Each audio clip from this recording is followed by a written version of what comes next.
All right, RotoWorld's Patrick Daughtry, hopefully I'm saying his name right, ranks Matt Patricia the worst GM in the National Football League out of 1 to 30.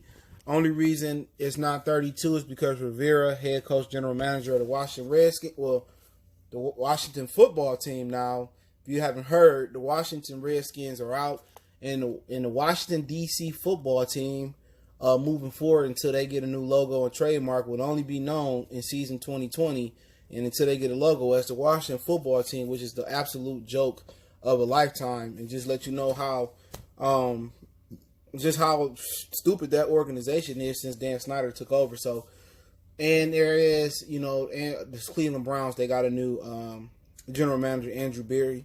So shout out to him. I'm kind of pulling from Berry on do well there, man, in Cleveland. Cleveland kind of reminds me of Detroit.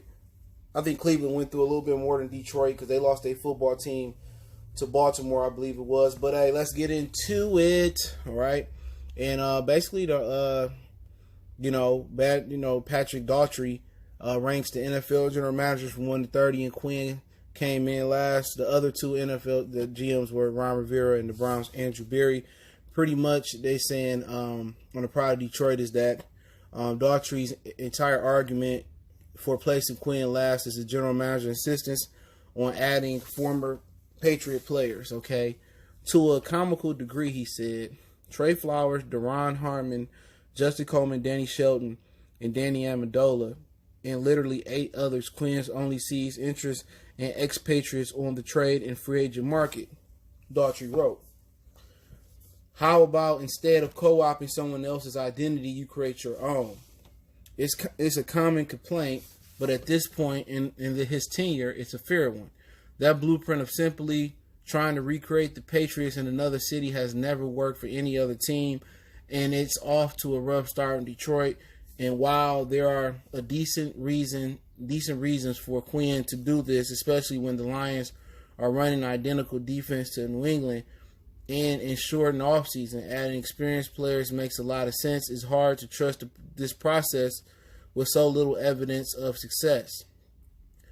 Daughtry also mentions a few other criticisms, like Detroit's lack of impact players, fair Kenny Galladay aside, and overinvestment in the running game. Again, fair. Under Quinn, the Lions have been 27-36-1. Record good for just 22 over that span, 22nd over that span. If the Lions don't turn things around and prove dollars like Daughtry wrong in 2020, there's a good chance a brand new GM will be taking over Detroit next season. And a shout out to, I'm going to say who wrote this article, other than the RotoWorld dude. It was Jeremy Reisman, okay? Hopefully I said your name the right way. I think one thing Jeremy is missing in this article is that Sheila said that basically with this COVID year that she may give Bob and Patricia another chance next year. So I don't expect them to be out. I didn't expect them to be out, period, unless they go like 0-16 or something like that. But, I mean, the argument is fair because it just simply hasn't worked in Detroit trying to recreate that Patriot, perfect storm. And when you try to artificially recreate a storm, it just never works. When you go, it's kind of like when you looking for something at the house and you find something else you're looking for, but you can never really find what you're looking for unless you look for something else. If they went out there and look for their own identity instead of looking for the Patriots' identity, I think they will find what they was looking for, and that would be success. But yeah, I mean, I just think it's just not working. They trying to say, oh, Quadre held us back, Darius Slay held us back by not participating and believing in the system. Remember he picked Damon Harrison. He's supposed to be a perfect fit, and it didn't work. You know what I'm saying? And Flowers was pretty good last year, especially compared to the guys that actually got paid like he got paid. I mean, he outperformed a lot of guys like Khalil Mack or right there with them, DeMarcus Lawrence and Von Miller. All of them really didn't have great years last year. Shout out to Shaq Berry for leading the league in sacks. My whole thing is this, okay? I don't like them keep picking up Patriot players. Once again, Coleman got burnt last year. It just hasn't worked, but maybe it works now. You know what I'm saying? Maybe you got dudes that understand what's asked of them, and you don't have those bad apples anymore. Just look at the roster. Everybody that's expected to start has been handpicked by Bob Quinn and Matt Patricia. I mean, from Hand to Shelton to Flowers to Okora to Collins to, Davis, even, Savai, Christian Jones, they brought him back. Desmond Trufant, Coleman, Okuda, Herman, it'd be Will Harris or Herman. And then you got Tracy Walker. Everybody's, pretty much been handpicked by them. So I expect it to work next year. Call me an optimist, but I expect it to work. They got everybody they need. It's no disconnect. Everybody knows what the philosophy is. Everybody's been handpicked to play their position. So the defense should be somewhere in the top 15 next year. That's what I'm truly expecting. Okay? Can you knock them down a few slots, on the GM list for bringing in Bob Quinn? Absolutely. He brought Hell's Kitchen to Detroit. He had the right guy, but he had to go out there and he wanted to get a guy, and he always wanted to get his own guy. He wanted to get Matt Patricia, and it's just been nothing but downhill since then. The best move Bob Quinn has ever made was hiring Darrell Bevell.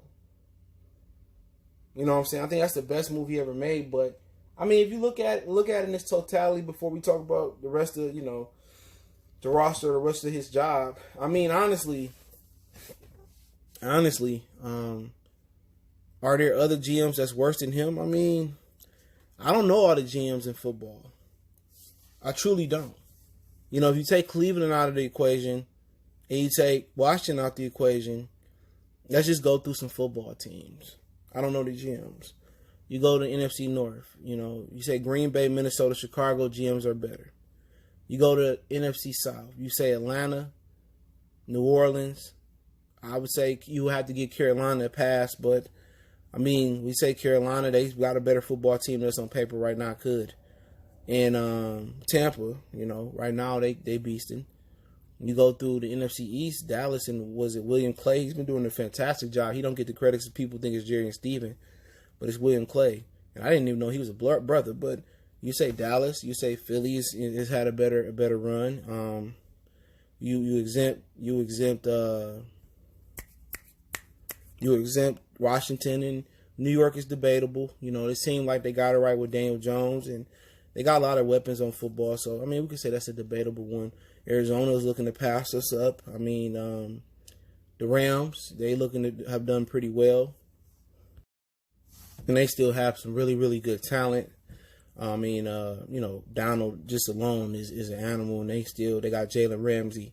Other than that, the Seahawks, they're okay. They've done a good job, really, really frugal. So, I mean, you talking about every team in the NFC East general manager, you probably would say outside of Washington and maybe New York, could say it's better than Bob Quinn, head, shoulder, knees, and toes. And if you go to the AFC, then that's another conversation.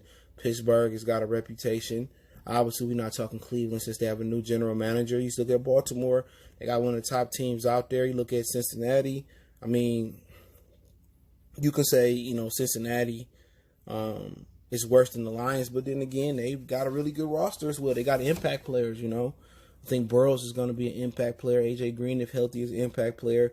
Joe Mixon is an impact player, and they have people on defense. So they got a really good roster, but off the strength of Marvin, some of that is Marvin Lewis. So we can put them aside and say, well, it's debatable. You go to the AFC South, Tennessee is just a machine. I know a lot of Lions fans wish we would have got that apple off the Patriot tree of Mike Vrabel. You look at the Jacksonville Jaguars, they still got impact players. I mean, Leonard Fournette is still one of the top backs in the league.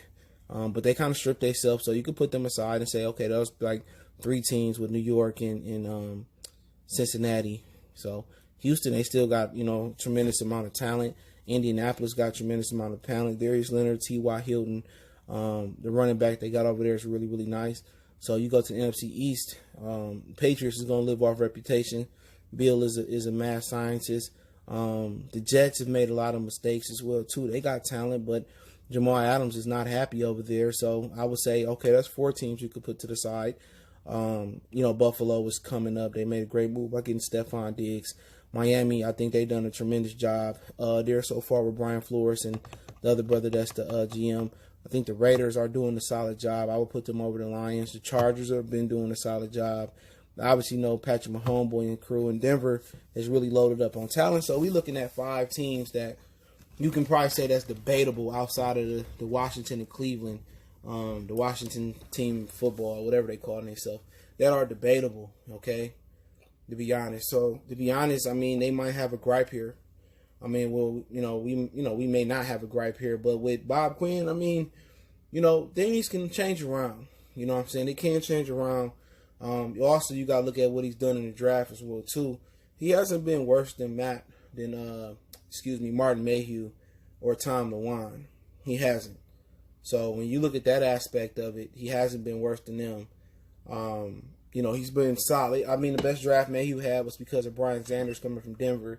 I think his drafting has been a notch or two above what Mayhew and LeWan done here. So, I mean, he still hasn't drafted any Pro Bowl players outside of Galladay. And I think Galladay should have been a Pro Bowl player regardless of injury. I mean, who else has he drafted that's had that impact? I mean, we all can say Han can be probably one of the top 10 defensive linemen in the league, but he hasn't been healthy enough. We think Walker can be a star at safety, but he hasn't done it yet. So he has been drafting really, really safe, even though there is an upgrade from Martin Mayhew and a huge upgrade from Matt Millen in the draft. But that's not a huge upgrade as far as winning and as far on a regular NFL standard grading scale. It's a huge upgrade from what the Lions have done, but it still hasn't articulated in playoff victories or a lot of playoff performances, and they still haven't really put the best team around Matthew Stafford. And when Bob Quinn came here, the thing he should have done and been focused on the most was running the football. He wanted to get this new defensive scheme in when he had a good defensive scheme. They shouldn't have let Ndamukong Suh go, or they shouldn't let Ndamukong Suh go without drafting, Aaron Donald before he got here. I think that was Mayhew and LeWan that drafted Eric Ebron. So, I mean, it is what it is. I'm looking forward to being, him working this year with the defense. I think the defense will be top 15. I think they'll make the adjustments. I think Corey Utlin to bring some, if they allow him, he'll bring a little bit of sauce or ranch to dip in. And I think, he proved not to be the worst GM this year, but the Lions is an easy target just off the history before he got here. But it's a lot of things I don't like that Bob Quinn done, but hopefully, the fit is right and this defense can take off and they can find a way to run the ball with this new rebuild offensive line and Stafford can stay healthy. And he do what he did in the first few games last year. And the defense is a top 15 defense. The special teams come around. I think I see some special things happening for the Lions this season.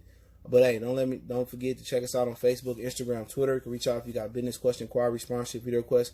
Keep sharing the videos. Appreciate the love, support. Want to make a donation to the channel? Just share the video, Cash App, PayPal description. All my social media links in the description. Take you right there. Let me know what you think of the video. One time for the one time. We gone.